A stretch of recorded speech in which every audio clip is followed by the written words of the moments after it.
Pelanggaran pemanfaatan ruang, apa sih itu? Hai teman-teman, kenalin, aku Ineke Mai, aku mahasiswa perencanaan wilayah dan kota. Kali ini aku akan membahas topik yang sangat penting dan serius, yaitu pelanggaran pemanfaatan ruang.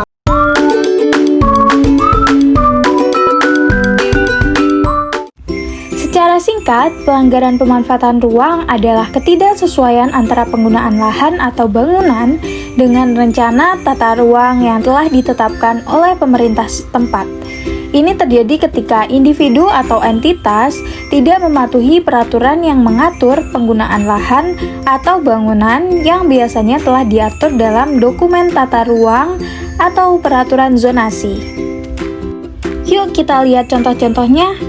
Ada penggunaan lahan yang tidak sesuai zonasi, pelanggaran tinggi bangunan, penggunaan lahan hijau, pelanggaran bangunan tanpa izin, penggunaan lahan konservasi, pelanggaran rencana tata ruang, dan masih banyak lagi.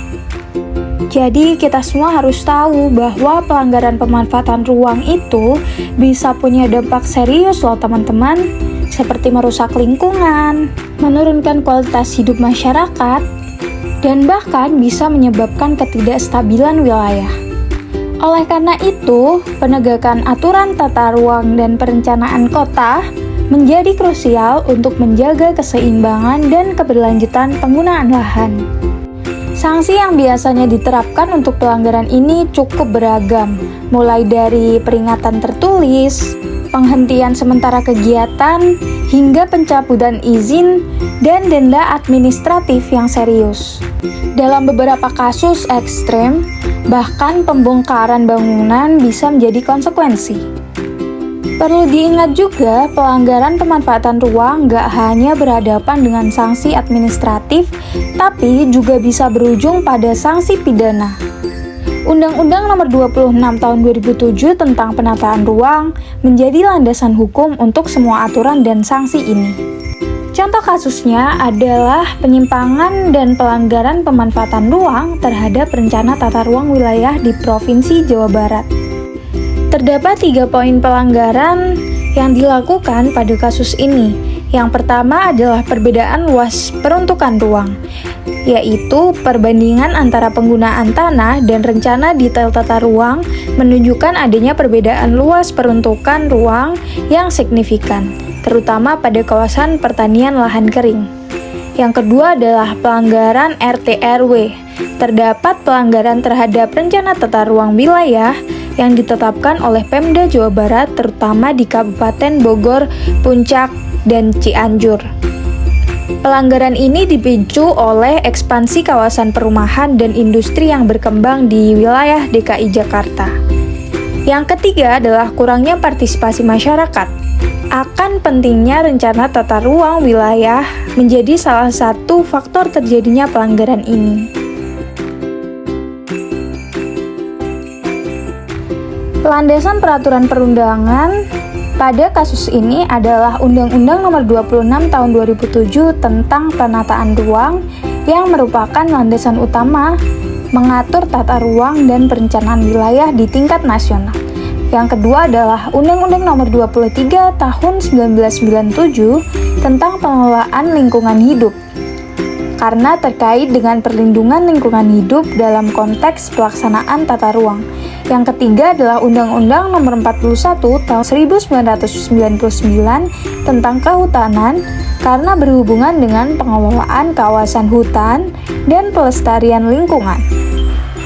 Ada beberapa solusi yang ditawarkan untuk mengatasi kasus tersebut. Yang pertama adalah musyawarah untuk mufakat. Upaya penyelesaian sengketa berdasarkan prinsip musyawarah untuk mufakat melibatkan semua pihak terkait. Yang kedua adalah penyelesaian melalui pengadilan. Apabila musyawarah tidak mencapai kesepakatan, pihak-pihak yang terlibat dapat menempuh upaya penyelesaian sengketa melalui jalur pengadilan. Yang ketiga adalah langkah administratif. Tindakan administratif untuk menghentikan terjadinya penyimpangan, termasuk pengawasan ketat terhadap pembangunan yang tidak sesuai dengan rencana tata ruang. Yang keempat adalah sanksi sesuai peraturan. Penerapan sanksi sesuai dengan ketentuan perundang-undangan seperti pencabutan izin, pembongkaran bangunan, atau denda dapat dilakukan. Kita lanjut ke kasus kedua, pelanggaran pemanfaatan tata ruang dalam pembangunan sarana akomodasi pariwisata di Gili Trawangan. Kasus ini menyoroti pelanggaran pemanfaatan ruang dalam pembangunan sarana akomodasi pariwisata di Gili Trawangan. Persoalan utamanya adalah ada 3 poin. Yang pertama, ketidaksesuaian luas peruntukan ruang, yaitu perbandingan antara penggunaan tanah dan rencana detail tata ruang menunjukkan adanya perbedaan luas peruntukan ruang yang menggambarkan potensi penyimpangan dalam implementasi rencana tata ruang. Yang kedua adalah pelanggaran terhadap rencana tata ruang wilayah yang dapat merugikan karakteristik lingkungan dan keberlanjutan Gili Trawangan. Yang ketiga adalah kurangnya partisipasi masyarakat dan kesadaran akan pentingnya mematuhi rencana tata ruang wilayah menjadi faktor terjadinya pelanggaran ini. Ada beberapa solusi untuk mengatasi kasus ini adalah yang pertama, penyelesaian musyawarah untuk mufakat. Dengan mengupayakan penyelesaian sengketa berdasarkan prinsip musyawarah untuk mufakat, melibatkan semua pihak terkait guna mencapai kesepakatan dan dapat diterima. Yang kedua adalah penyelesaian melalui pengadilan. Jika musyawarah tidak menghasilkan kesepakatan, pihak yang terlibat dapat menempuh upaya penyelesaian sengketa melalui jalur pengadilan sesuai dengan ketentuan perundang-undangan. Dari kasus-kasus yang terjadi di Indonesia, dapat disimpulkan bahwa sanksi-sanksi untuk pelanggaran ini perlu diterapkan untuk mendorong kepatuhan terhadap rencana tata ruang dan menjaga keberlanjutan penggunaan lahan. Karena untuk menjaga lingkungan kita, kualitas hidup masyarakat, dan tata ruang kota. Nah, hari ini kita sudah belajar pelanggaran pemanfaatan ruang di Indonesia. Next, kita belajar apa lagi ya? Tulis di kolom komentar. See you teman-teman.